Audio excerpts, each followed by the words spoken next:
Assalamualaikum warahmatullahi wabarakatuh. Terima kasih atas kesempatan yang diberikan untuk bertanya. Saya dari luar Jawa, Pak Yai. Dari Pulau Masalimbu. Itu pulau mana, Pak? Pulau Masalimbu. Kalimantan apa? Sumatera? Pulau termasuk Jawa Timur paling utara. Di Bawean? wilayah Madura. Oh, wilayah Madura. Tapi penduduknya banyak suku Bugis. Berarti Sumenep Masih nyabrang laut. Termasuk segitiga Bermuda Asia. Pulau apa tadi? Pulau Masalimbu. Masalimbu. Iya, pulau paling angker di Asia. Oh, banyak gitu kapal ya. tenggelam di sana ya. Maksudnya angker? Segitiga Bermuda. Oh, gitu. Sering terjadi Asia. Kapal tenggelam. kapal tenggelam, ombaknya besar. Iya. Mancing di sana nggak ada orang mancing, Pak? Musiman. Jadi untuk bulan 1 sampai bulan 3 itu pray total, tidak ada kegiatan melaut karena gelombangnya sangat besar. Oh, gitu ya. Iya. Jadi mulai melaut bulan 5 itu masih coba-coba. Bulan 7, 8, 9, 10 sampai 12 awal itu ikan musim banjir. Bahasa daerahnya sana bahasa apa, Pak? Ada beberapa bahasa. Bahasa Bugis di sana dibagi menjadi 2. Iya. Ada 3, ada suku Makassar, suku Bugis sendiri, dan suku Mandar. Oh, gitu ya. Iya. Masalahnya baru kali ini saya dengar mulai sejak kecil ada ada pulau itu lagi niki loh. Iya. Nggih. Terus di samping itu ada suku Madura yang terbanyak. Dulunya pendatang Madura. Pulau itu dikuasai orang Bugis. Oh, gitu. Ya, Nggih. sama orang Makassar. Nggih, yang perlu ditanyakan Bapak? Dalam perjalanan saya itu berjalan mencari guru yang ingin menjelaskan tentang ini sudah mulai umur 12 tahun. 12 tahun. Ya. Oke. Ketika saya membaca, karena saya di sekolah kan di umum. Iya. Dari kecil SD, SMP, STM, kuliah pun kuliah di umum. Yang menjadi pertanyaan saya, yang pertama, ketika kita bertajalli,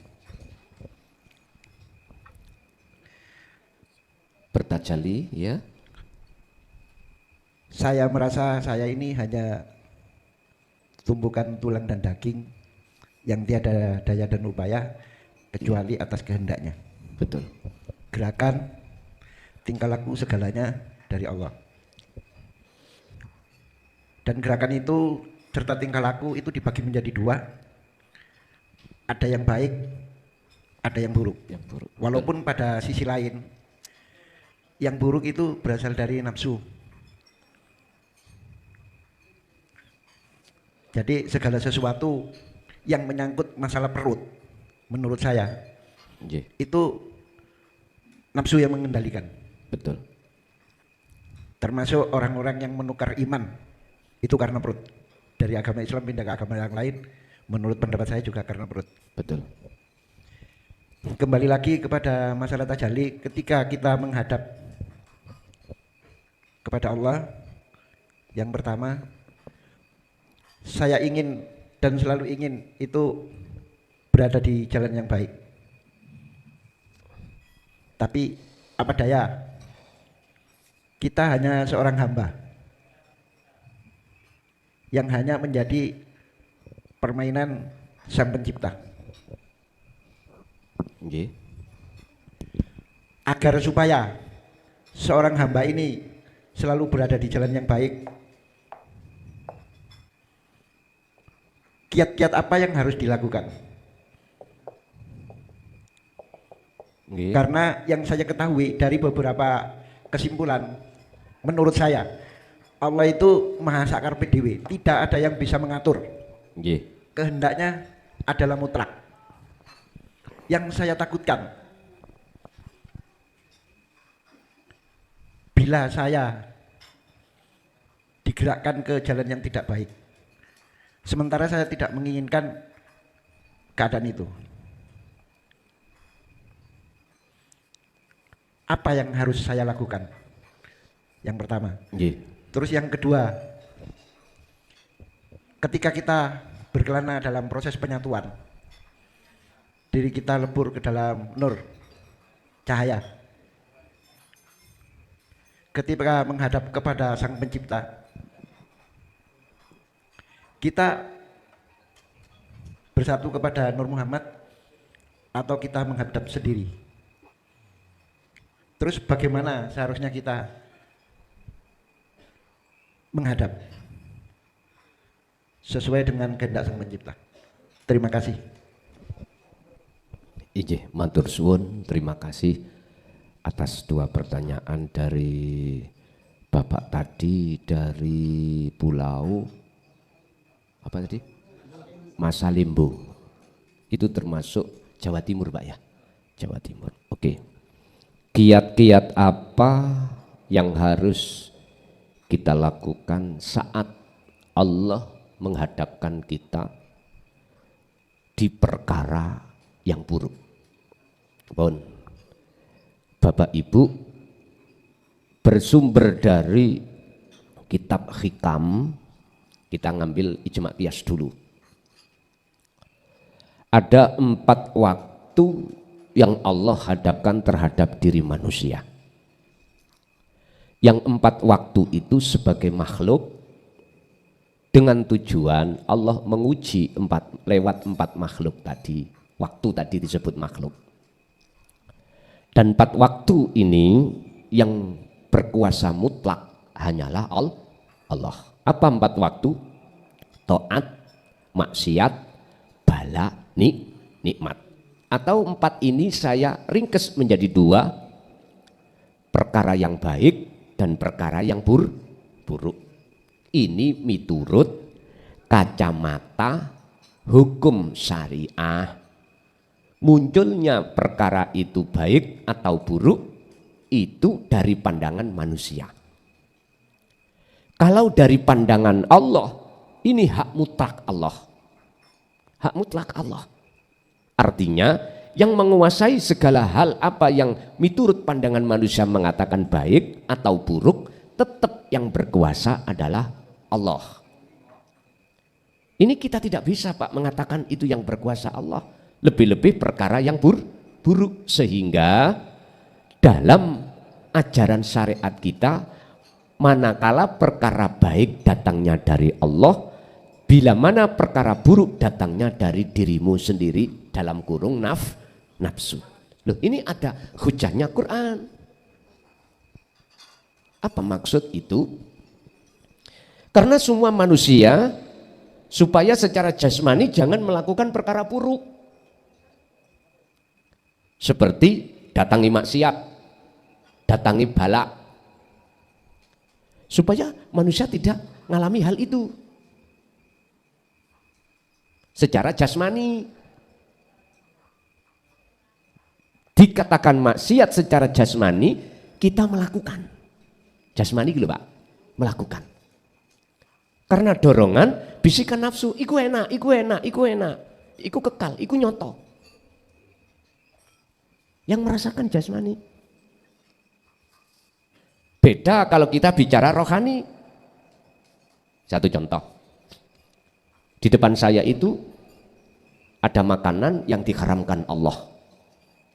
Apakah makanan itu berbentuk curian atau makanan berbentuk yang memang asli diharamkan Allah di dalam agama Islam secara syar'i, seperti makan hewan, anjing, kucing, babi, ya. Yang merasakan jasmani apa rohani Pak? Jasmani. Karena hati kedorong oleh nafsu. Enak iku. Jadi dikatakan iki maksiat atau buruk karena berlaku di dalam jasmani. Nyun sewu, kita berangkat ke lokalisasi, bukan istri kita. Nafsu ngomong, enak itu. Kita lakukan. Yang menikmati jasmani apa rohani? Jasmani. Karena rohani kita kedorong oleh nafsu dalam diri kita, akhirnya rohani kita memerintahkan jasmani untuk melakukan. Tapi rohani bukan makanannya rohani itu. Makanan rohani itu Pak, mohon maaf, mestinya adalah takwa, ilmu, amal, istiqomah. Sehingga hati sampai terasa nyaman, rohaninya terasa dapat rahmat di situ karena takwa ini. Sehingga kami simpulkan perkara buruk dan baik ini menurut pandangan syar'i secara jasmani. Lah bagaimana dari pandangan hakiki rohaniah? Mana yang dikatakan buruk dan baik? Hanya satu. Jikalau hati kita lalai terhadap Allah, ini perkara buruk. Jikalau hati kita teringat selalu Allah, ini perkara baik. Makanya dalam surah Al-Kahfi ayat 110 Allah katakan, kiat-kiat untuk bertemu aku, kata Allah. Wa man kana yarju liqa'a rabbih. Pertama, falyamal amalan sholihan. Perilaku ruhaniah harus selalu baik. Saya tidak bicara perilaku jasmani, ruhaniah. Sebab yang bertemu kembali pada Allah ruhaniah. Apa perilaku ruhaniah yang baik di situ? Anikbutullaha waztanibut tauhid. Condonge ati hanya pada wujudnya Allah. Bukan nama Allah, bukan sifat Allah, bukan zat Allah, tapi wujudnya Allah. Mana wujudnya Allah? Itulah mausuf yang disebut sifat urip di dalam setiap diri manusia.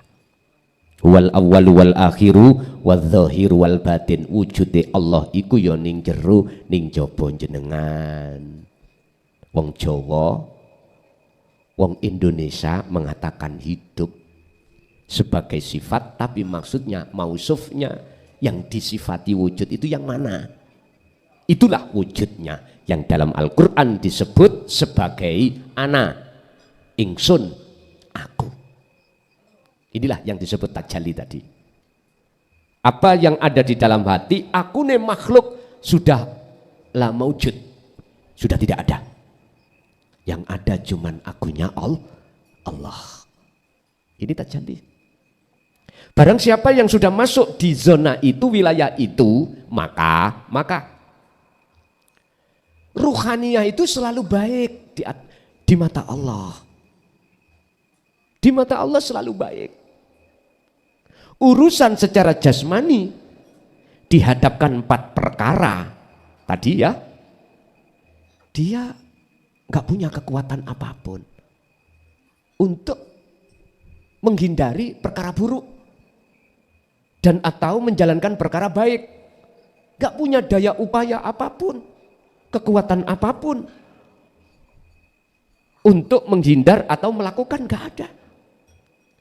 Karena dirinya sudah nggak ada, apa mungkin perkara yang nggak ada bisa melakukan sesuatu? Ya nggak mungkin.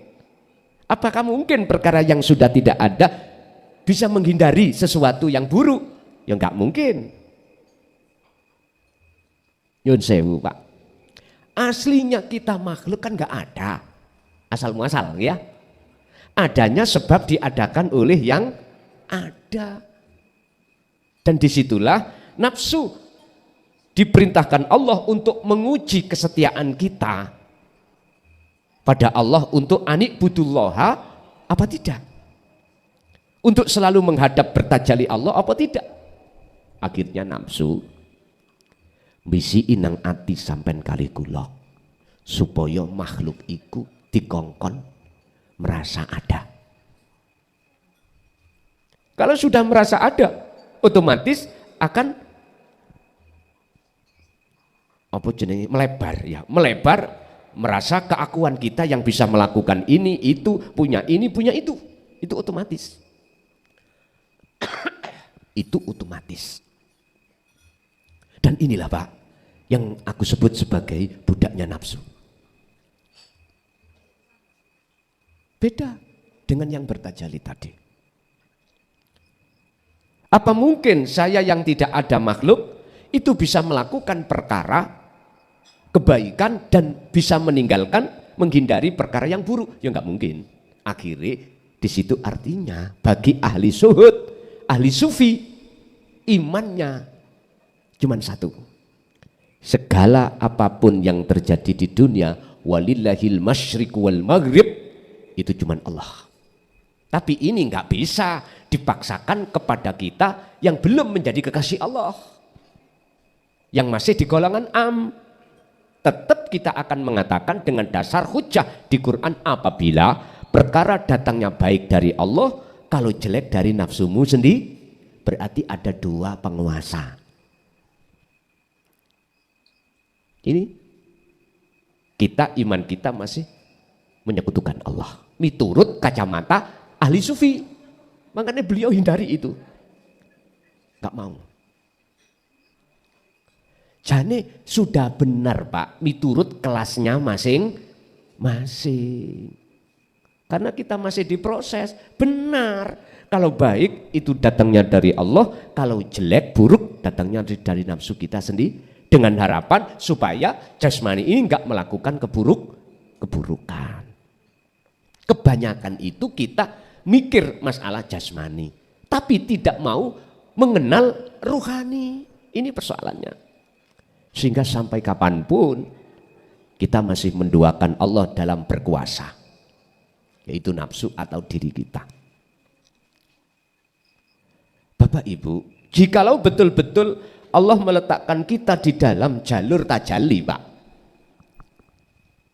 Mohon maaf, yang tadinya perilaku jasmani itu buruk, itu Allah kurangi.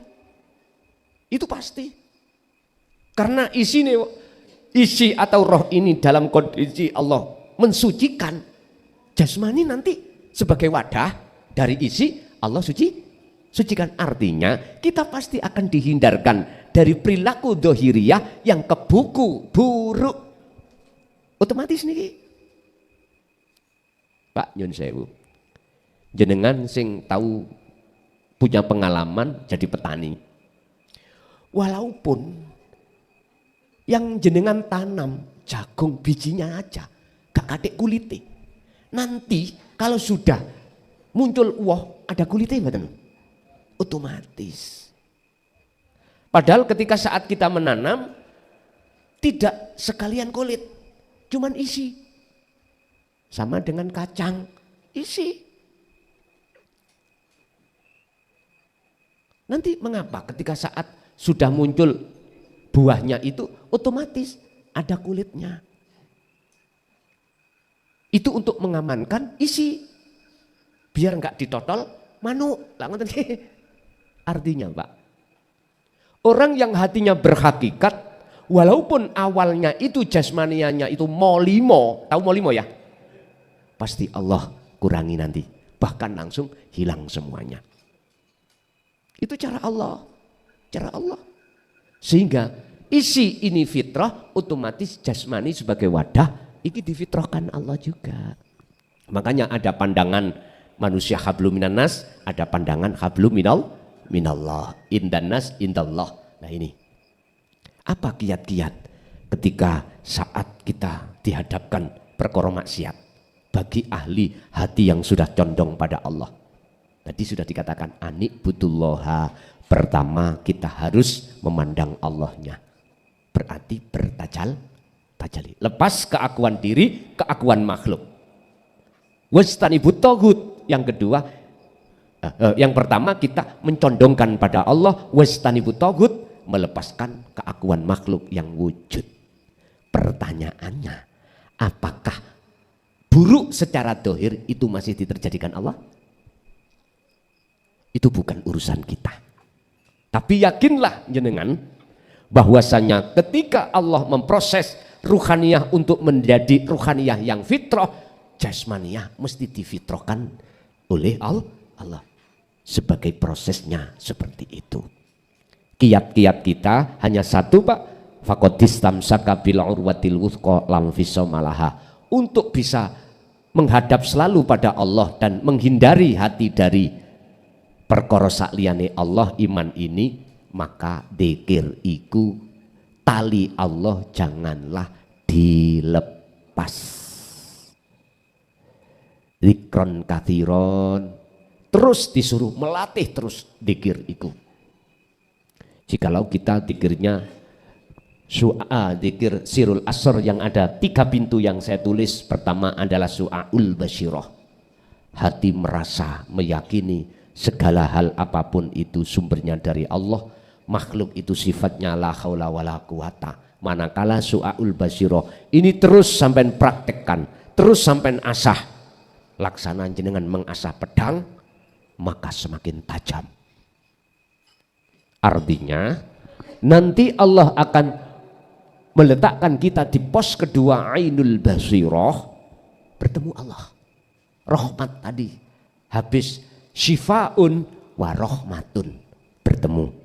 Setelah di dalam hati jenengan sudah ketiadaan wujudnya selain Gusti Allah, berarti kita kembali ke asal yang tidak wujud. Disitulah nyatanya yang wujud, yaitu Allah. Berarti disebut bertemu Allah, itu adalah yang melihat Allah itu Allah sendiri. Itu sering diayatkan Allah, disindir Allah ketika jenengan iku meditasi ketemu diri jenengan piyambak. Itu ayat. Iku di dalam alam mukasyafah. Di alam muhadharah ketika jenengan melihat pengilon, kaca pengilon lho Pak ya, kelihatan wajah kita sendiri, bukan wajah yang lain. Inilah tetanda bahwasanya dikatakan bertemu Allah yang melihat wajah Allah, wajah sendiri. Kalau di Al-Quran disanepakno Gusti Allah dalam surat Al-An'am ayat 79. Ini proses Kanjeng Nabi Ibrahim, kisah ceritanya, ini wajah tu wajhiyah, sesungguhnya kuhadapkan wajah ruhku pada wajah Allah yang sifatnya Allah, lilladzi fatoros samawati wal ardo, sifatnya Allah yang menciptakan, menguasai, menggerakkan jagat langit dan jagat bumi. Jikalau saya tidak menghadap jagatnya itu tapi memandang khaliknya yaitu wajhiyah, maka wama ana minal musyrikin. Nabi Ibrahim sudah tidak lagi dikatakan menyekutukan Allah. Saya sudah tidak lagi menyekutukan Allah. Begitulah. Itu kiat-kiat kita harus selalu berzikir. Yang kedua, apa tadi sampai lupa aku loh. Apa tadi yang kedua? Ketika kita bertajalli menghadap kepada Allah, kita itu menghadap sendiri atau kita lebur dalam Nur Muhammad? Oh gitu, nggih. Bon. Idfin mendemo sira. Jenengan paham bahasa Jawa nggih? Wujudaka ing wujud ira fi ardil khumuli, ing dalam bumi khumul atau bumi kesunyian atau bumi kefanaan. Memang Bapak Ibu, untuk bertajalli ada prosesnya, peleburan diri. Dalam bahasa jenengan peleburan dalam Nur Muhammad. Siapa Nur Muhammad? Wiji kang dumadi sak lebeti gesang. Wiji atau sel yang terjadi pada hidup, itu disebut Nur Muhammad. Satu contoh, niki di depan saya ada salak. Wong dodol salak iku mesti dodol sepet. Ingkang ditandur, akhirnya muncul pohonnya itu. Niki cara salak kula mboten nanti semerap lho ya, kula takok sih. Dugi isi niki napa senes? Isi ya. Tunasnya itu isi ya. Oke. Kula buka nggih.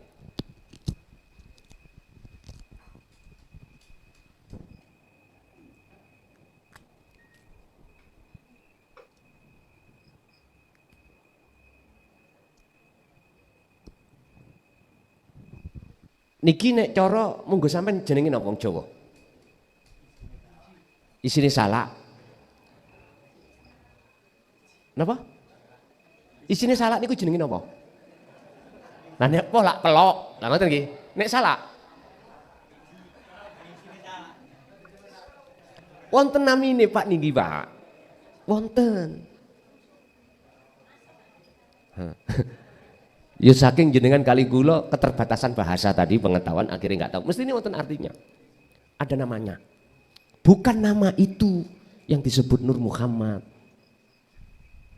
Bukan nama Nur Muhammad itu yang Allah katakan, kalau nggak salah mohon di cross check ya, dalam hadits qudsi mungkin, Aku tidak akan menjadikan dunia dan seisinya jikalau tidak ada Nur Muhammad. Apa wujudnya isi? Senes. Tadi saya katakan takrif, definisi atau tarkib. Nur Muhammad itu wiji kang dumadi saklebete urip. Sel yang terjadi di dalam hidup. Bukan isi niki, tapi saklebete niki lho wonten urip. Ya niku Nur Muhammad. Wajib jenengan iki ngeleburkan diri untuk mengarah di situ. Makanya Syekh Ibnu Athaillah dalam kitab Hikam, idfin mendemo jero sira wujudaka ing rasa keakuan ira he makhluk, dipendem di mana? Ditenggelamkan atau dikubur di mana? Fi ardil khumuli, di dalam bumi kefanaan. Artinya lepasan rasa keakuanmu sebagai makhluk yang wujud. Lho ngoten tadi. Dulu nggak berani Pak, nerang nong ini ya ora wani, para romo, para masayeh gak wani. Sekarang sudah banyak para kiai sing ahli sufi berkibar dikongenai dening Allah untuk jelasno. Yes, memangnya harus difanakan di dalam bumi kumul. Cara niki pun digelendang tok ning bumi. Yuk oleh gak api. Kudu sampean pendem sing jero. Petani nandur jagung diuncal-uncal ngene, gak digejek diuruki. Alah meneh dikeroyok doro ya. Entek yan. Apa maneh ada doron ndak sireng. Tatkala itu kewujudan iro betul-betul kau kubur dalam-dalam, maka munculnya tajalli itu benar, keakuannya Allah. Artinya jikalau keakuanmu betul-betul kau fanakan, maka betul-betul akan muncul akune Gusti Allah kang hak. Pak Tani, kalau ketika nandur salak dipendem sesuai aturannya di dalam tanah, maka nanti tumbuhnya itu benar. Nandur salak itu gelendang nang ini. Ya wes, buyar kan. Nandur kacang ora digejik, ora diuruki. Nandur pari, tandur lho Bu, ya. Sampean gak sampean cepno, diuncalno tok ae, tek tek tek. Bosok-bosok sing ya. Ngoten. Loh, ini ayat sebetulnya. Makanya wajib jenengan meleburkan diri di dalam Nur Muhammad sebagai proses. Disitulah akan muncul sejatine ingsun kang sejati, yaiku innani anallah la ilaha illa ana. Tentang masalah tauhid la ilaha illa ana, yang ada keesaan Allah, Kanjeng Nabi yang mendapatkan wahyu untuk disampaikan di tengah masyarakat. Bukti surat Al-Ikhlas ayat 1. Bukti lagi dalam surat Al-Anbiya 25. Adanya muncul ayat-ayat itu membuktikan bahwasanya dulu zaman Rasulullah juga menyampaikan apa yang selama ini ditutup-tutupi. La ilaha illa anta, lebih-lebih la ilaha illa ana. Kan sudah jelas. Wa ma arsalna min qablika mir rasulin illa nuhi ilaihi annahu la ilaha illa ana fa'budun. Supaya nyembahi wong syariat tarekat iku bener-bener nang Allah. Dikatakan nyembah sing bener ketemu ambek sing disembah Muhammad. Aku tidak akan pernah mengutus utusan-utusan sebelummu termasuk dirimu kecuali harus menyampaikan tauhid la ilaha illa ana. Mohon maaf yang ahli Quran secara keilmuan muhakamah gak terima. Mboten napa-napa, saya siap untuk dijak diskusi. Nek dijak debat, mohon maaf, moro emoh aku. Nek dijak diskusi, ya berdialog dimanapun saya siap. Tapi nek dijak untuk debat, mohon maaf, sebab wahyu ini tidak boleh digawe perdebatan, tapi disuruh untuk menghayati. Kula boten purun. Wis ta nek debat gak ono sing ngalah. Kabeh njaluk men percuma, daripada hati sakit. nek merasa terjatuhkan. Ya enggak? Sakit Pak ning ati dodo iki ngap-ngap. Ana gedhe nerakane. Karena di muka umum dijatuhkan. Akhirnya apa Pak? Dendam yang muncul. Gak ono marine. Gak ono marine. Berarti melewat ayat ini Rasulullah menyampaikan. Makanya tutupi ayat ini. Mengapa fa'budun? Iki bisa dimaknani faedah jawab dari sebuah syarat yang mengatakan jikalau kau betul-betul dalam dirimu mengesahkan Allah, ya fa'budun. Mongko kau bisa menyembah dengan benar. Tapi ini juga bisa diartikan berfaedah fi'il amar, perintah. Dengan dasar perintah Allah terhadap Kanjeng Nabi Muhammad untuk menyampaikan supaya jenengan kali kula fa'budun do nyembah sira kabeh hu ing ana. Bukan terhadap nama, sifat atau zat, tapi ana, aku. Berarti tempatnya hati ditajalli. Titik. Dulu nggak berani. Berani seperti ini langsung buyar Pak, langsung. Apalagi di tengah umum. Karena kita sudah melewati 14 abad. Mulai sejak detik-detik Khalifah Sayyidina Ali. Udah 14 abad berarti 1400 tahun tenggelam itu Pak. Al-Haq. Gak berani Pak. Nyampe di tengah umum. Jangankan di tengah umum, di tempat khusus aja masih hati-hati beliau-beliau itu. Mungkin memakai bahasa kinayah. Akhirnya jenengan sampai puluhan tahun gak dong-dong, gak paham. Saya juga ngalami Pak mulai tahun 74. Bayuh. Sakniki wis enak. Ibaratnya makanan wis mateng. Nah, jenengan mangapa tak dulang? Didulang iki. Lah kok mingkem. Ya sudah. Tak maksa saya. Jadi betul untuk sampai pada tajalli mutlak kita harus melalui proses peleburan diri, keakuan diri dalam Nur Muhammad. Dengan begitulah akan muncul ana. Begitu. Oke, lanjut. Monggo. Monggo. Terima kasih. Dalam pencapaian kepada Nur Muhammad, wujud Nur Muhammad itu manusia sempurna atau hanya sebuah nur, sebuah titik? Hanya sebuah titik. Oke. Endi mangrek iki?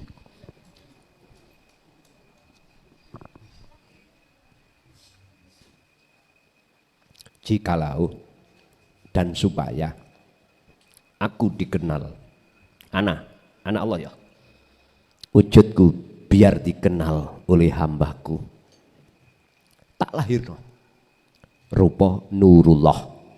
Iki Allah. Dari bahasa nurullah itu berarti cahaya Allah. Mana yang dimaksud cahaya Allah? Wujudin dunia saisinya. Itu nurullah. Tapi nurullah itu dunia saisinya bukan wujudku. Iki lah bahasa bingung no Pak. Saya ulang. Wujud ana biar dikenal hambaku, tak nyata no zahir wujudku itu berupa nurullah. Wujudnya nurullah dunia seisinya. Sehingga kita orang syariat mengatakan dunia seisinya itu Allah yang menciptakan. Allahu khalaqakum wa ma ta'malun. Niki. Tapi wujudin dunia saisine duduk wujudku. Pak. Nyun sewu. Setrum. Iku laksana ana. Wujude setrum nur niki cahayanya lampu. Tadi setrum ngomong, wujud ana ingsun biar dikenal oleh manusia, tak dohirno berupa cahaya ini. Tapi cahaya ini duduk wujudku. Niki orang kalau belum sampai pada wujud nyatane Allah dohir belum bisa. Apalagi kita masih mengenal wujud nurullah ini sebagai makhluk? Mboten bisa.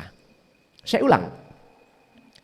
Kita tidak akan paham dengan kalimat yang sepertinya bertolak belakang tadi, ya. Apabila kita belum nyoto wujud dohire Allah alias masih nyoto wujud batine Allah. Apalagi kita masih mengatakan wujudnya Allah berangan-angan lewat ayat tanda dunia seisinya masih wujud. Mboten saged. Sampai kapanpun ora bakal paham. Biar paham. Jenengan ini ilmu amal sudah dibawa takwa tadi. Dalam rangka wajahidu fi sabilihi. Dalam rangka untuk menuju tajalli mutlak pada Allah. Kalau sudah sampai pada tajalli datang Allah, maka Anda sudah dikatakan nyoto wujud batine Allah yang disebut mausufi sifat urip.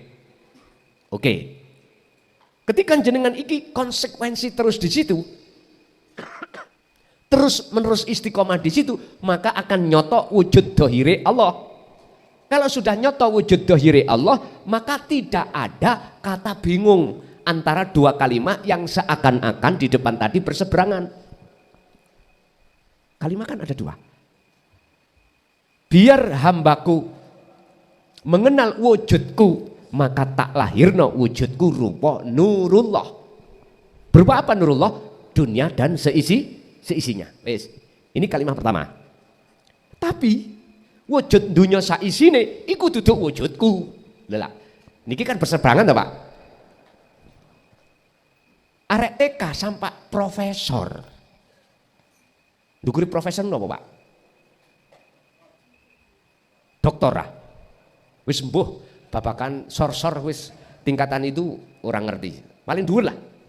Jikalau belum terlibat di dalam tesis atau pembuktian penciptaan. Nah, kalau disebut profesor itu kan sudah ada hasil cipta karya sendiri, bukan niru-niru lewat dasar pembuktian atau disebut tesis. Mboten saged. Kalau tidak sampai ke tajalli mutlak sampean nggak akan pernah bisa menyatakan wujud nyatane Allah batin, apalagi dohir. Kalau sudah ke dohir maka gak bingung. Letak gak bingung ya nopo. Ngeten. Niki sing durung tutuk kuno anggepen entut liwat, ya. Empun dipikir daripada jenengan kekhitopan surat Al-Anbiya 29 disebut menyekutukan Allah. Ngeten, Mbak. Tatkala wujud makhluk nama baik pandangan meripate ati atau meripate dohir iki nggak ada, maka sing tadinya disebut urip sing gak bisa digambarkan pada suatu apapun laisa kamisli sayun krono wujud dohir sampean sudah nyoto Allah ya. Makhluk kan wis mboten enten. Maka nggih ngeten iki wujude sedaya. Temen iki sing krusial, Pak. Saya ulang.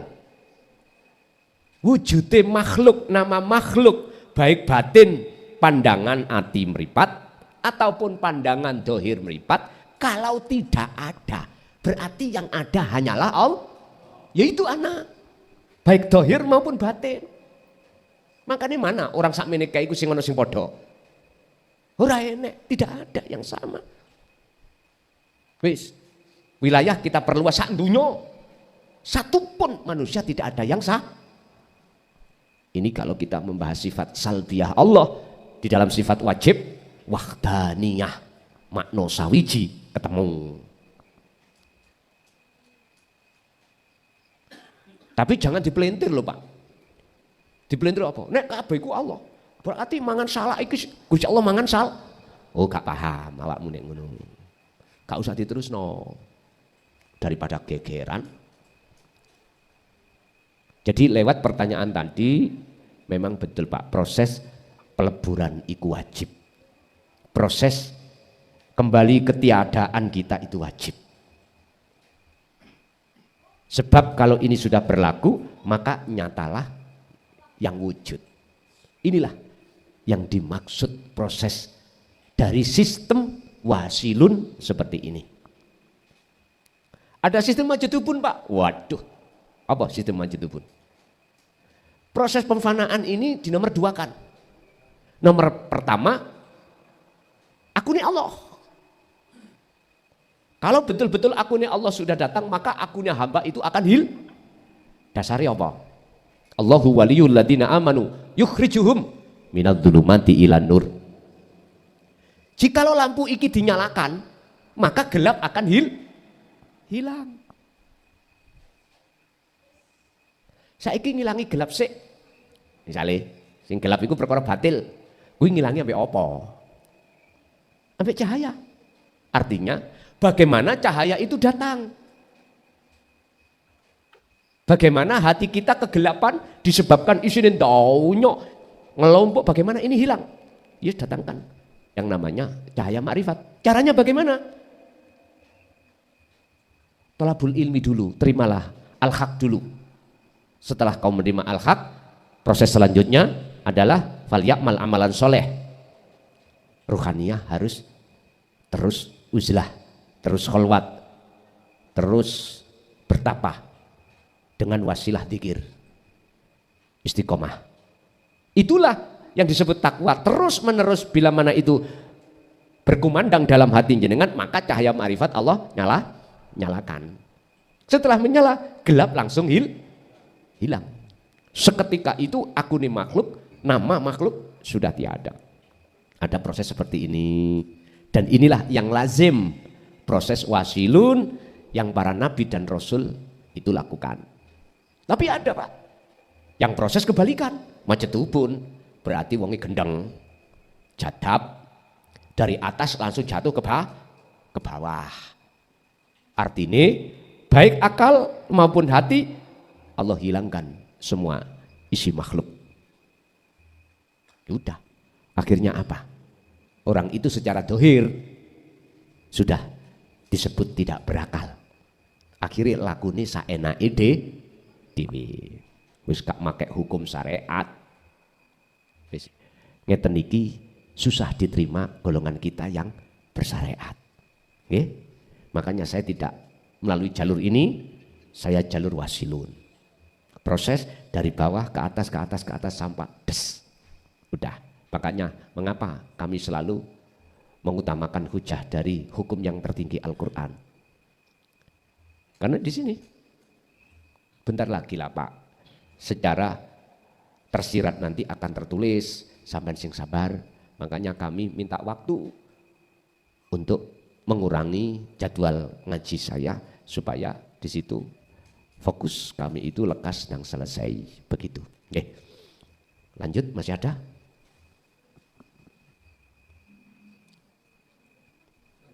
Ibu ada? Monggo Bu.